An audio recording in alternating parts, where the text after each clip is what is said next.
I gave my husband a beautiful handmade book of our memories, but he rolled his eyes, called me useless, and told me he was leaving me to start a new life with his 20-year-old mistress. He didn't understand when I started laughing, and was in shock when I said that. Inside of the book I had included useless, Todd muttered, tossing the book onto the table like it was trash.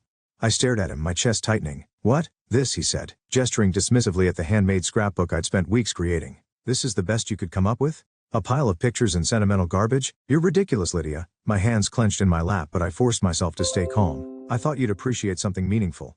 It's a collection of memories, everything we've been through together. He rolled his eyes. What we've been through? Please, I'm tired of all this overly emotional crap.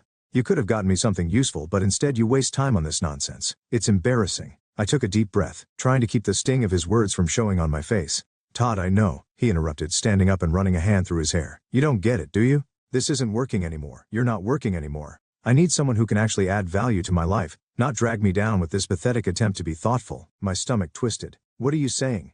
He smirked, crossing his arms. I'm leaving you, Lydia. I've met someone else, Mara. She's 20, exciting, and she actually knows how to have fun. Unlike you. His words hit me like a punch to the gut, but I refused to let him see the impact. And you think this is the right way to tell me? I asked, my voice trembling but steady. After I put my heart into this? He laughed, a cold, dismissive sound. Your heart? That's the problem, Lydia. You're all heart and no substance. I deserve more. I sat there in silence for a moment, his words echoing in my head, and then to my own surprise I started to laugh. It wasn't a bitter laugh or a forced one.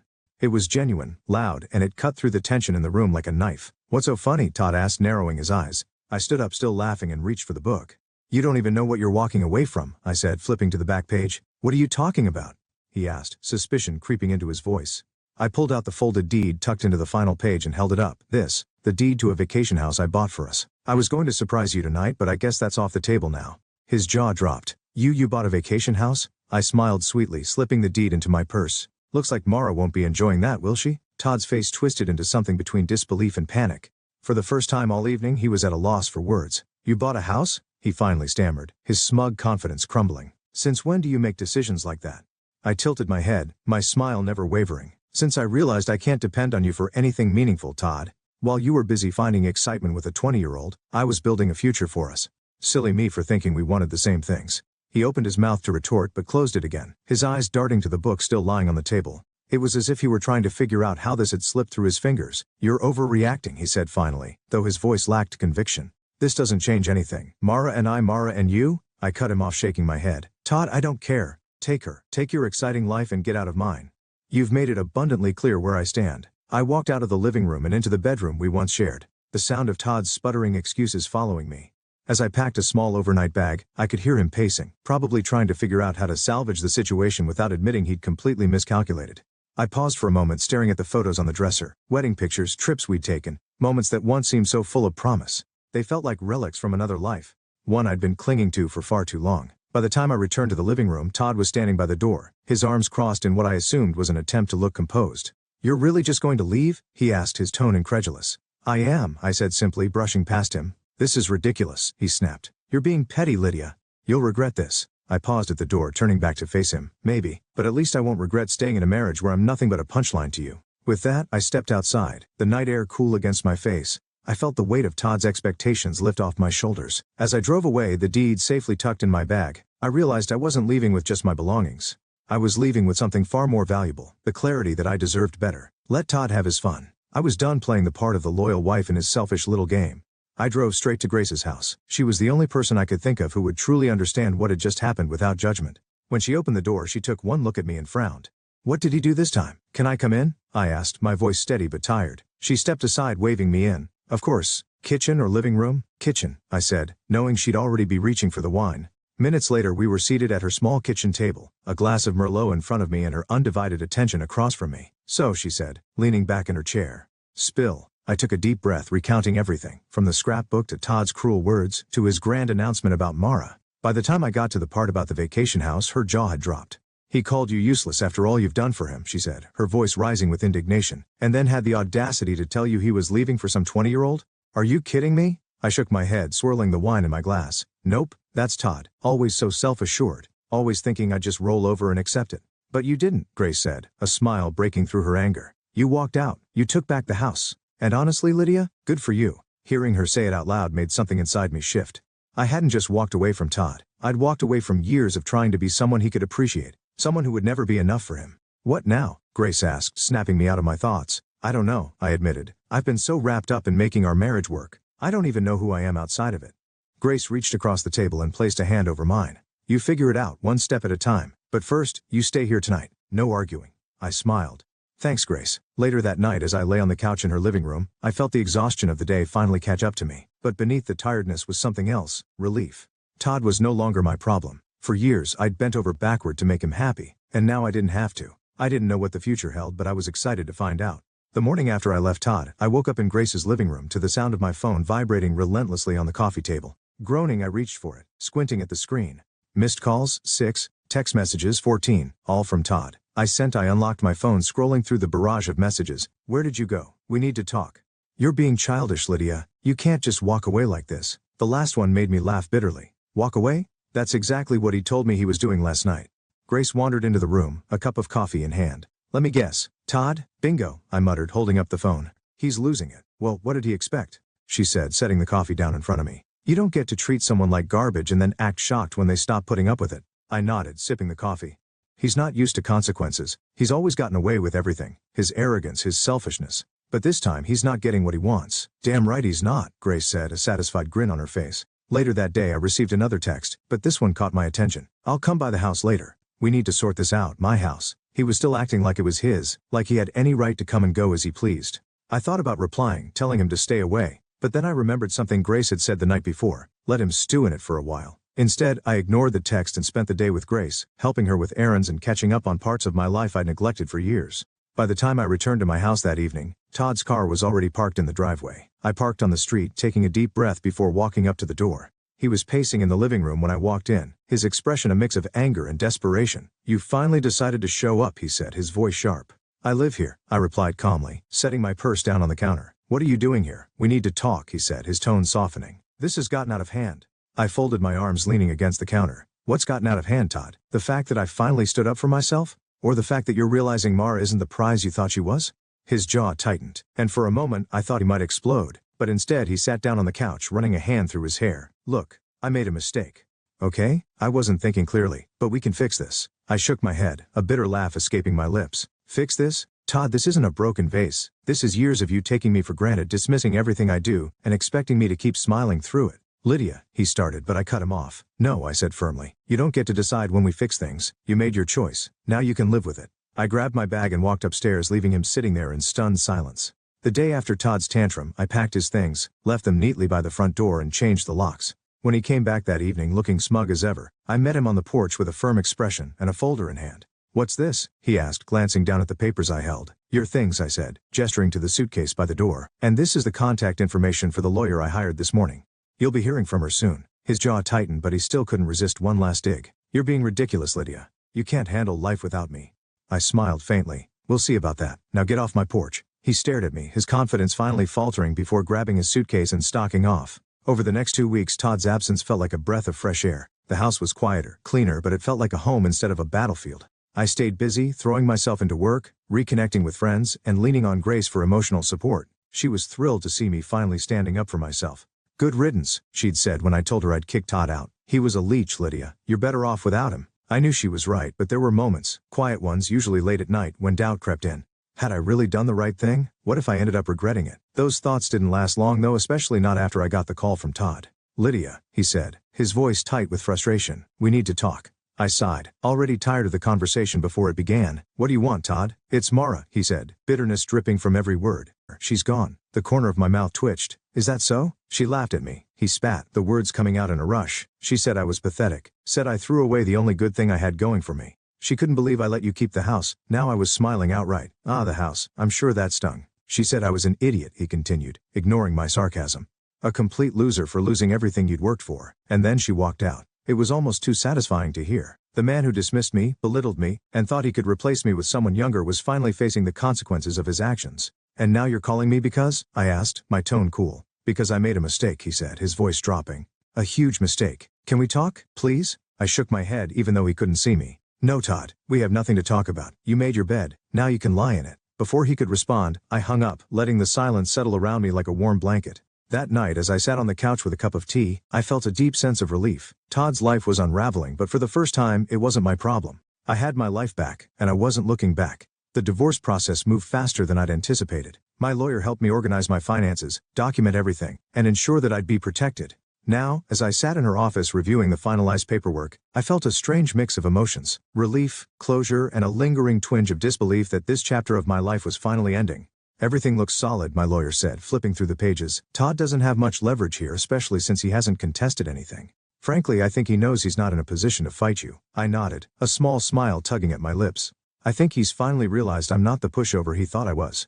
She chuckled. "I'd say you've made that very clear." As I left her office that afternoon, a weight I hadn't realized I was carrying seemed to lift. The paperwork was filed, my finances were secure, and Todd was officially out of my life on paper and in reality. The timing couldn't have been more perfect. That same evening, Grace came over with a bottle of wine and her usual flair for celebrating my victories. "To Lydia," she said, raising her glass, "the woman who finally kicked Todd to the curb and reclaimed her life." I laughed, clinking my glass against hers. "To Grace, the friend who never once said, 'I told you so.'" "Not yet anyway," she teased, taking a sip. As the night went on, we talked about everything. My plans for the future, her latest escapades, and of course Todd's dramatic fall from grace. "So," Grace said, leaning back on the couch with a smirk, "do you think he's still crying over Mara?" "Probably," I replied, grinning. "But it's not like he has much else going for him. No wife, no house, no mistress. Honestly, I almost feel bad for him." "Almost," Grace said, laughing. That night after Grace left, I sat alone in the quiet of my home reflecting on everything that had happened. The old me, the one who bent over backward to keep Todd happy, who worried endlessly about his approval, felt like a distant memory.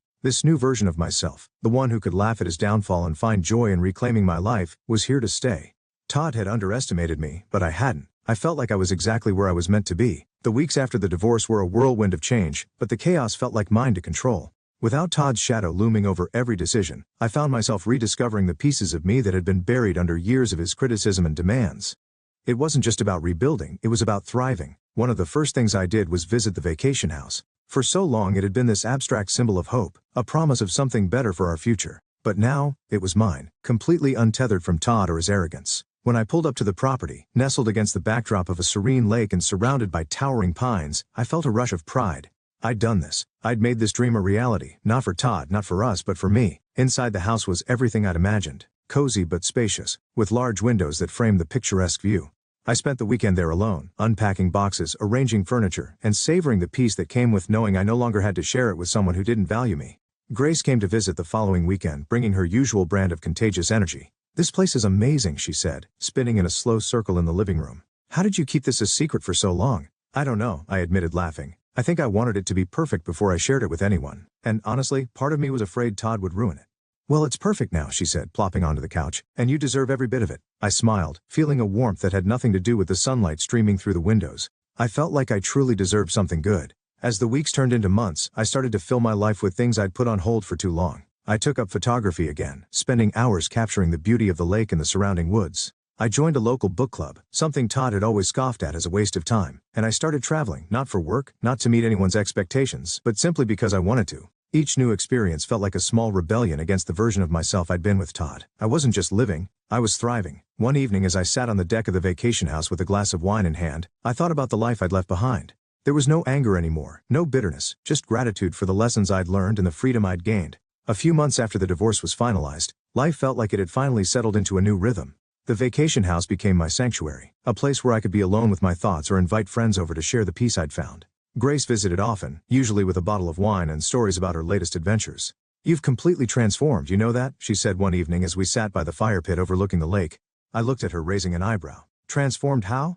Grace grinned. "The old Lydia? She would have been fussing over everyone else's comfort, worried about whether the cushions were fluffed or the glasses were filled. This Lydia?" She gestured at me, sitting in sweatpants with a cozy blanket wrapped around my shoulders. "She's relaxed, happy, and not giving a damn about what anyone thinks." I laughed, sipping my wine. I guess I've realized I can only control my own happiness. Trying to make Todd happy was like pouring water into a bucket with a hole in it. It was never enough. Those lessons extended beyond the house too. I started freelancing, something I'd always wanted to do but never pursued because Todd thought it was too unstable. Now my schedule was my own, and the freedom was exhilarating. One of my clients, a design firm, invited me to lead a workshop for their team. The experience reignited a confidence in me I hadn't felt in years. "Why haven't you started your own business?" the CEO asked after the workshop. The question lingered in my mind long after I left the meeting. Why hadn't I? A few weeks later, I started laying the groundwork for my own consulting firm. It was terrifying, but for the first time I wasn't holding myself back out of fear of failure, or worse, Todd's disapproval. Grace cheered me on every step of the way, even helping me come up with a name for the business. Phoenix Consulting, she suggested, her eyes sparkling with excitement. Because you've risen from the ashes like the badass you are? I rolled my eyes, but I couldn't help smiling. Phoenix Consulting it is. As I poured myself into building the business, I felt a sense of purpose that had been missing for years. Every small win, a new client, a glowing review, a successful project, was a reminder of how far I'd come. And for every win, there was a quiet moment of gratitude. Gratitude for the strength I'd found, for the friends who'd supported me, and for the chance to rebuild my life on my own terms. One evening, as I sat on the deck with my laptop, finalizing plans for a new project, my phone buzzed with a message. It was from Todd. "Can we talk?" I stared at the screen for a moment before deleting the message without replying. Some things were better left in the past. 6 months after I walked away from Todd, I stood on the deck of the vacation house watching the sun dip below the horizon. The lake shimmered with hues of orange and pink, the kind of view that used to feel like a luxury, but now felt like a promise I'd made to myself and kept. I had built a life I was proud of. Phoenix Consulting was thriving, far beyond what I'd imagined when I started. The freedom to choose my clients, my hours, and my projects made me feel alive in ways I hadn't felt in years.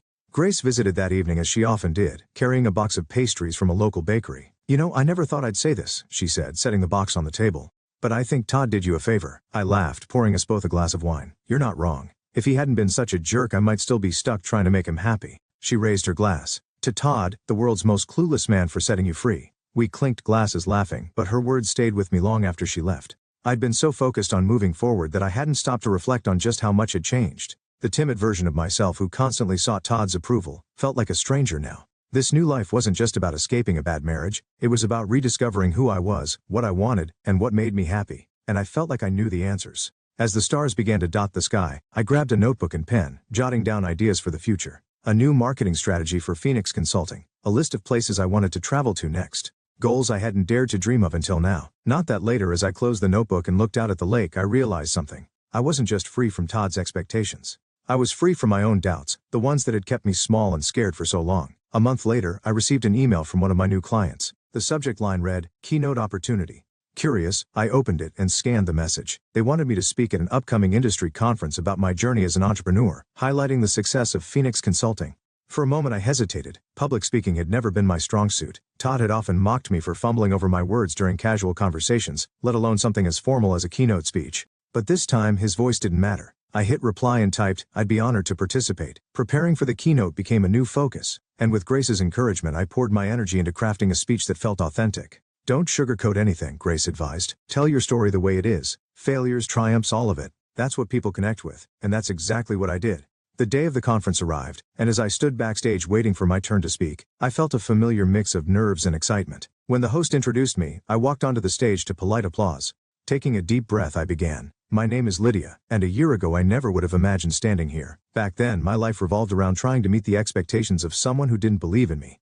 But today, I'm here because I chose to believe in myself." As I spoke, sharing the story of how Phoenix Consulting was born from a place of rediscovery, I noticed heads nodding in the audience. People were leaning in, smiling, and even jotting down notes. I felt like my voice mattered, not just to me but to others. After the speech, several attendees approached me to share their own stories of struggle and resilience. "You inspired me today," one woman said, her eyes bright with emotion. "Thank you for reminding me it's never too late to start over." Her words stayed with me as I left the conference feeling more empowered than ever. That evening, as I sat on the deck of the vacation house, I thought about everything that had led me here. The heartbreak, the betrayal, the doubts. It had all been part of the journey. Todd was a distant memory now, his texts and calls long ignored. Mara had been right, he was a loser. But I didn't need validation from her, him, or anyone else. I had built a life I loved, one step at a time, and it was just getting started. This was my story now, and I was writing every word.